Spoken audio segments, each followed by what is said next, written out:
Good evening. Cold Lake had a special visit on Friday from Canada's Governor General. He was touring 4-wing during a visit to Alberta and made a stop at Art Smith Aviation Academy to speak with the kids. Fraser Snowden reports. My grandchildren call me Grandpa Book. Now, why do you think they call me Grandpa Book? Governor General David Johnston kept it informal while visiting the kids. After going there and speaking with them, he could tell there was something special about the academy. You only have to be there for 2 or 3 minutes to say there's a very special chemistry. So many indicators of it. One, the fact that things were so well organized. Two, the spirit of joy and excitement and positivism that you see in the teachers and the students. They go over here and they say, there's a dinosaur. No, I won't go any further. Johnston had some fun with the kids, telling stories about the Queen and even about his collection of model dinosaurs he and his grandchildren play with.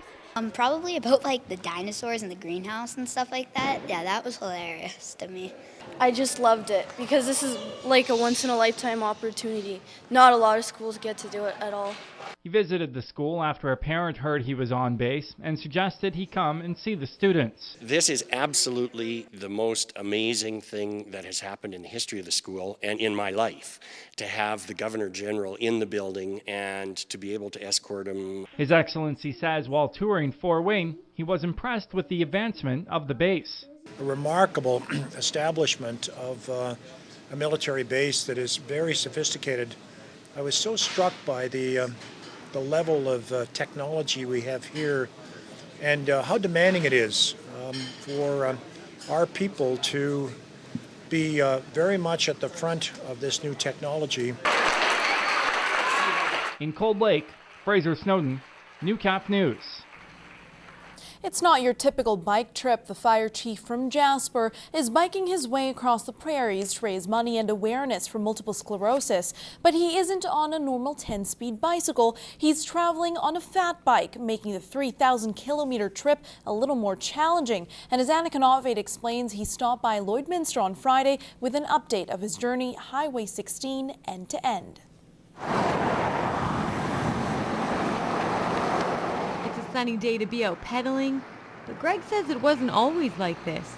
He started in Old Missette, BC at the end of February and hasn't escaped winter along the way. I started 19 days ago in Massachusetts to a snowstorm, and I've had every kind of weather ever since, and I've had ice, I've had freezing temperatures, I've had high winds, heavy traffic. He says the fat bike is designed for snow and inclement road conditions, but there is one drawback to the two-wheeler. It's a very heavy bike and it's very hard to keep it moving. You have to be working all the time. It doesn't coast. But the bike or weather won't slow him down when it comes to his commitment of raising $93,000 for the MS Society. I just decided a few years ago that we need to speed up the process of finding an end to MS, and I think that everybody can do their part in different things, and my commitment to MS is to try and raise the awareness and also try and raise some funds to help put an end to this terrible disease. And he's determined not only to spread awareness about the disease, but be an encouragement to those who have it. To provide hope for them, because most people dealing with MS are dealing with a lot of uncertainties and a lot of despair, a lot of frustration, and a lot of hopelessness. He hopes to get to Winnipeg by early April. You can follow Greg's progress on endms93.com. Annika Notveit, Newcap News. Lac La Biche RCMP and other agencies held a 2-day blitz on local highways. On March 27th and 28th, about 200 vehicles were stopped and checked, and police say 50% of the vehicles had to make repairs, secure items, or address other safety issues before being allowed to return to the road. Now, RCMP stopped 2 vehicles being operated by impaired drivers. Both women were arrested, and one of the women's passengers was a 9-year-old child. Several vehicles were also caught traveling at excessive speeds, the highest at 160 kilometers per hour in a 100-zone area. A total of $6,700 in violation tickets was issued over the 2 nights.